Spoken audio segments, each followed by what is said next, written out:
What if I told you there's a city that exists outside of time itself? A place where myth and history are so tangled up you honestly can't tell where one stops and the other starts.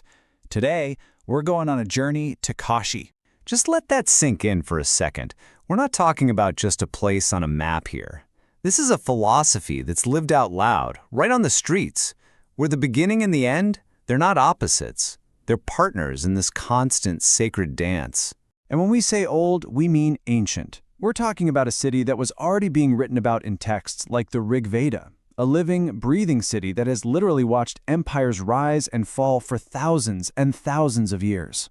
So, come on, let's peel back the layers of this absolutely incredible place. Welcome to our explainer on Kashi, the city that just refuses to die. Okay, so let's dive right in. The thing about Kashi is you can't just learn about it from a book. You really have to feel it. So let's try and go there right now.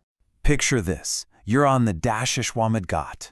The air is cool and is filled with the sound of ancient chants, the smell of incense.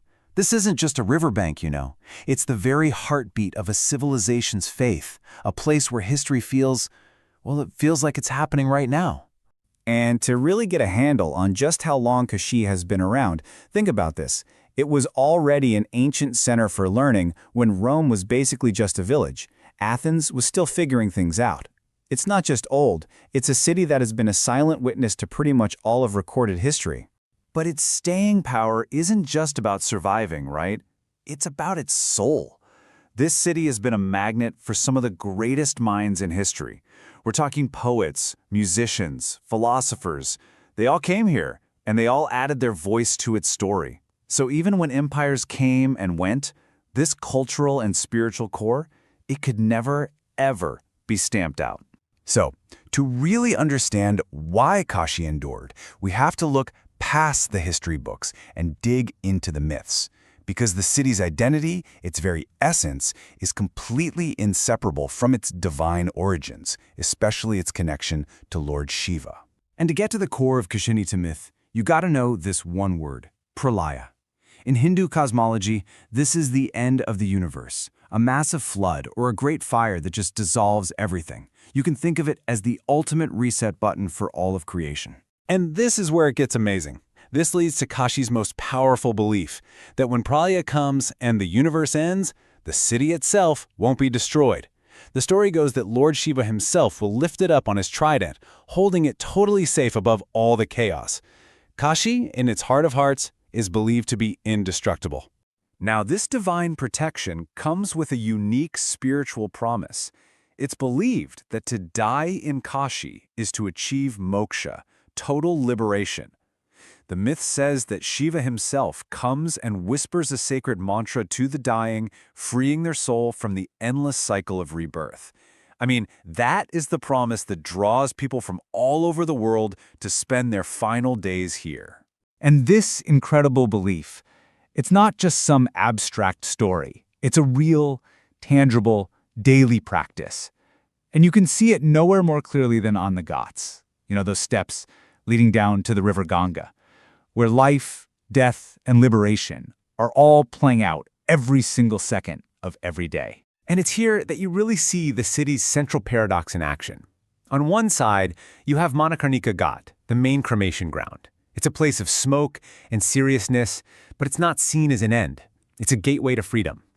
And then, just a short walk away, you've got Dashashwed Medghat, where every single evening the Ganga Arti ceremony just explodes with fire and sound. A huge, vibrant celebration of life. 24 hours a day, the fires here never go out. And this isn't some morbid spectacle. It's a constant, unwavering testament to the city's promise of liberation. It's a place where death is totally stripped of its fear and becomes this final, sacred ritual.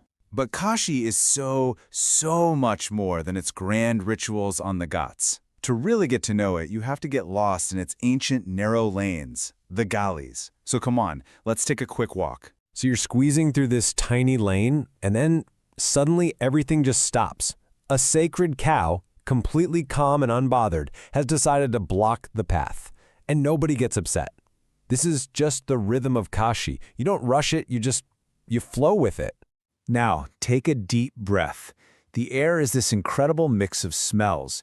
You've got the sacred incense from a hidden shrine mixing with the sweet, sticky smell of jalebis frying in a huge pan. It's this constant blend of the divine and the delicious. And then you hear it, the deep clang of a temple bell. Seems to answer the beautiful call to prayer from a mosque nearby. It's a symphony of faiths, all coexisting in a space that's no wider than your outstretched arms. It's unbelievable. And right there, in all that beautiful chaos, it kind of hits you. This isn't just a city. Every single sight, sound, and smell is part of one single continuous prayer. A prayer that's been going on for thousands of years. And so, yeah, we come right back to where we started. Kashi remains. It's absorbed everything, history, devotion, chaos, life, death, and it's woven it all into something that is truly timeless. It belongs to the world of myth just as much as it belongs to the modern world. Which really leaves us with one final thought, doesn't it? Maybe Kashi's true identity isn't a city of wood and stone at all, but a threshold. A place you don't just visit, but a passage you experience, leading you to something much, much bigger.